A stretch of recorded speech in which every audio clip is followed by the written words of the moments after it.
monsieur, en invité spécial de ce grand soir, j'ai plutôt trois invités sur mon plateau. Je vais commencer par présenter le professeur Aouga Augustin. Bonsoir. Bonsoir. Vous êtes président de l'association de développement de Tampere. À ma droite, je vais présenter monsieur Adonon Clément Francis, secrétaire général de la dite association. Bonsoir. Bonsoir. Et monsieur Wonton Patrice, mécanicien automobile dans la vie. Vous êtes consultant et formateur en gestion. Tout à fait. Professeur de théologie. Même si anthropologie. Anthropologie. Oui, exactement. Nous allons parler, mesdames et messieurs, d'une affaire qui a fait sensation, si on peut ainsi dire, malheureusement, parce que le 23 août dernier, à Tampere, des maisons ont été détruites suite à l'exécution forcée d'une décision de justice. Ce soir, cette affaire ne s'en est pas arrêtée là, vous vous en doutez. C'est la raison de la présence sur ce plateau des deux responsables de cette association, développement de Tampere, et une victime, on va dire, puisque sa maison a été détruite. Je vais parler de M. Wonton Patrice, mais je vais commencer par donner la parole au professeur Aouga Augustin pour nous contextualiser quelque peu ce qui est arrivé et la suite de cette affaire. Ok, merci, je vous salue.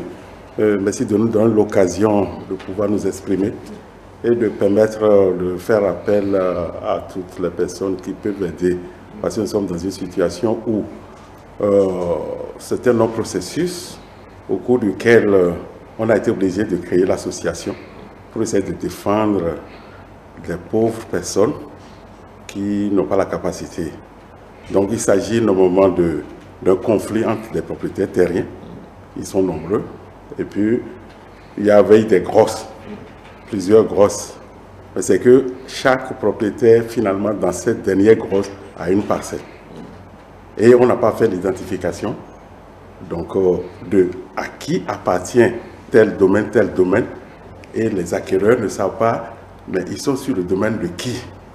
Et c'est comme ça que nous, membres de l'association, on a demandé, on a écrit à toutes les autorités pour leur demander de nous aider à pouvoir faire l'identification. Et ensuite, on était prêt à rentrer dans le processus normal de rachat. Si il s'est avéré que moi je suis sur une parcelle qui n'appartient pas à mon dit propriétaire, je pourrais rentrer. Et c'était comme ça, d'une manière générale. Nous avons décidé, nous avons écrit à toutes les autorités, nous avons écrit au procureur, nous avons rencontré le procureur, nous avons rencontré le maire, nous avons rencontré toutes les autorités qui peuvent nous aider. Nous sommes dans le processus lorsque brutalement on est venu casser. Après ça, nous avons demandé à la presse de venir constater. Quand ils sont venus constater, le préfet lui-même est descendu. Et ça a fait le tollé. On a dit c'est pas possible. Les lois n'ont pas été respectées. Parce qu'on ne doit pas casser les maisons, on ne doit pas casser pendant cette période. Et le préfet a donné l'ordre en invitant toutes les personnes de sa juridiction pour dire de ne plus jamais casser. Que le dossier soit confié à l'ANDF. Ce qui a été fait, nous avons été à l'ANDF. L'ANDF a pris le dossier en main et a rencontré tous les propriétaires terriens pour leur dire désormais, comme la surface en conflit est 19 hectares, que la loi d'ici c'est 5000 mètres carrés, ça devient une propriété de l'État, donc c'est l'État qui gère. Et on était convenu que, d'accord, maintenant l'ANDF a pris le dossier, on devait respecter, on devait suivre le processus de l'ANDF. On était là lorsque les intéressés, c'est surtout parmi les 5 familles, une seule qui procède à ça, c'est elle qui menace. Et c'est après la rencontre, 2 rencontres avec l'ANDF, sont revenus encore pour vouloir perturber, pour vouloir faire arracher encore des parcelles, pour vouloir construire, alors que l'ANDF a dit, tant que le dossier avec eux, plus de construction, pour plus toucher aux gens. Ceux qui ont été cassés, ils n'ont qu'à rester jusqu'à ce que ça soit réglé. Malgré ça, ils se disaient, mais ils s'en foutent un peu de l'ANDF. Et on s'est dit, mais est-ce qu'il y a des autorités qui peuvent vraiment suivre pour venir? Voilà le contexte de la situation. Il y a quelque chose à ajouter pour décrire un peu? Oui, le président a dit l'essentiel, il convient de le rappeler, nous avons laissé des écrits. Nous avons fait recours, notamment à la mairie de Calavi, 3 fois de suite. À l'avènement de la secrétaire exécutive, nous avons déposé un courrier. Nous avons adressé même un courrier au préfet de l'Atlantique pour lui notifier que le domaine dépasse 19 hectares et que le processus doit obéir à une démarche spécifique et que nous sommes même prêts pour accompagner le processus. Et comme l'a si bien rappelé le président, nous avons eu une rencontre avec la partie Bankole qui a sorti d'un protocole d'accord. Donc, au cours du processus, nous allons faire les rachats. Le camp qui perd le procès fait le rachat, mais devant le conseil consultatif, nous en disposons copie. Et en avons tenu copie au procureur général, au procureur d'Aboumé Calavi, au préfet également, au maire également, mais comme toute attente, les Bancolais ont procédé à l'exécution forcée.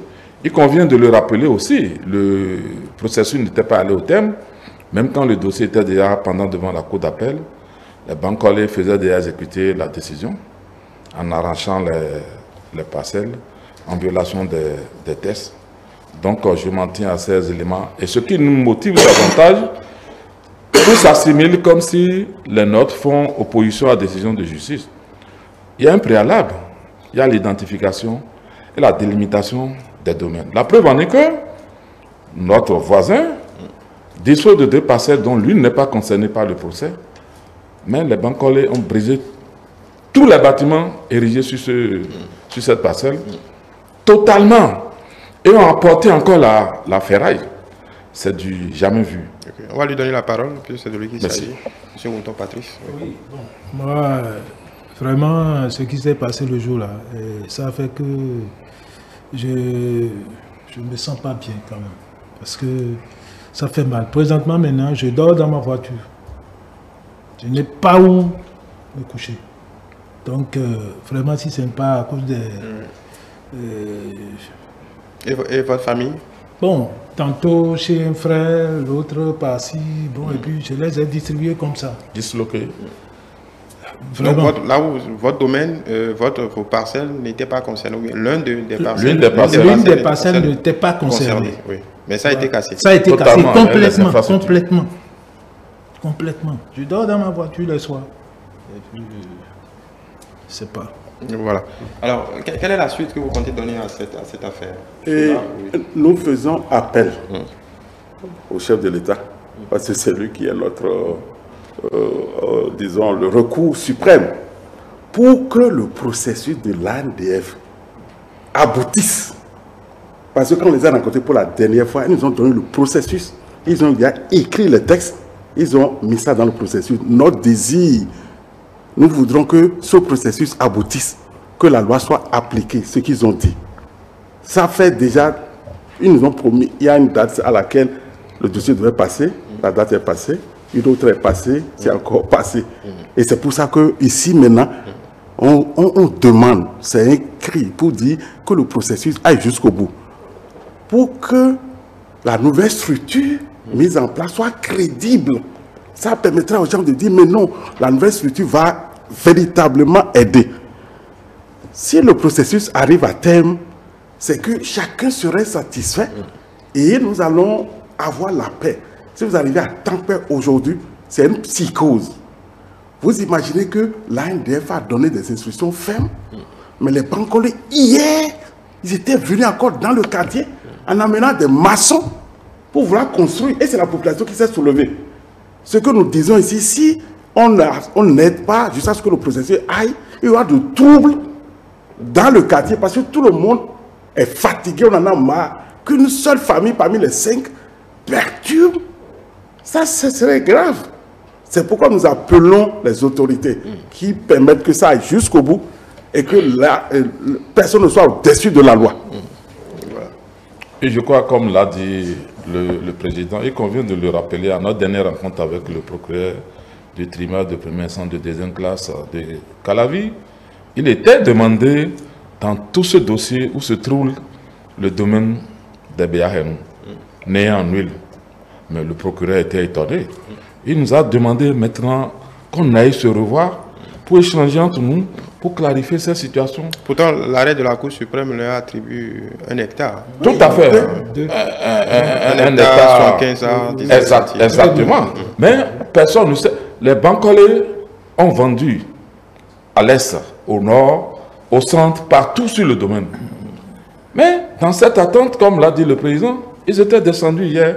Mais hier, les populations étaient prêtes pour verser leur sang, pour que celui-ci serve à ériger les clôtures. On ne va pas faire la promotion de Okay. la violence. Mais nous avions... non, le bureau ne fait que pacifier les paisibles populations. Nous avions contacté le procureur, il faut l'avouer. Il nous a demandé de les situer, s'ils sont encore sur le terrain. Malheureusement, ils avaient pris la fuite. Sinon, le procureur était prêt pour envoyer les forces de l'ordre pour sécuriser la zone.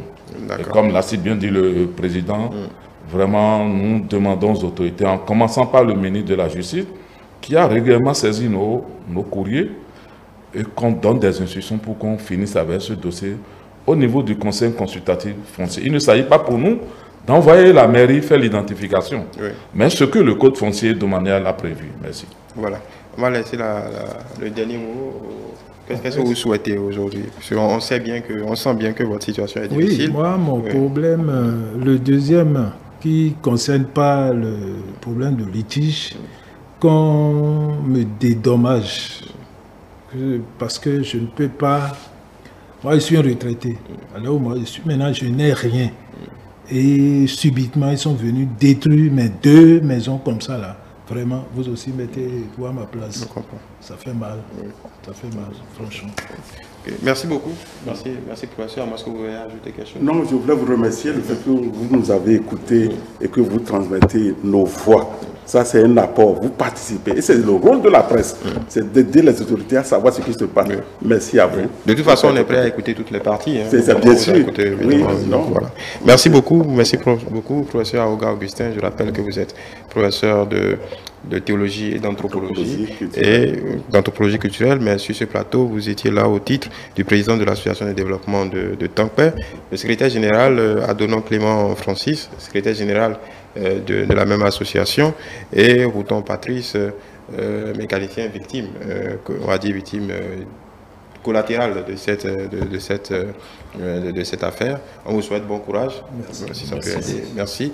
Mesdames et messieurs, voilà ce qu'on pourrait dire sur cette affaire. Bien évidemment, nous allons, tant il est possible, vous tenir au courant des suites de cette affaire foncière. Merci de nous avoir suivis. Je vous donne rendez-vous dans quelques minutes pour le forum d'échange. Ça se discute.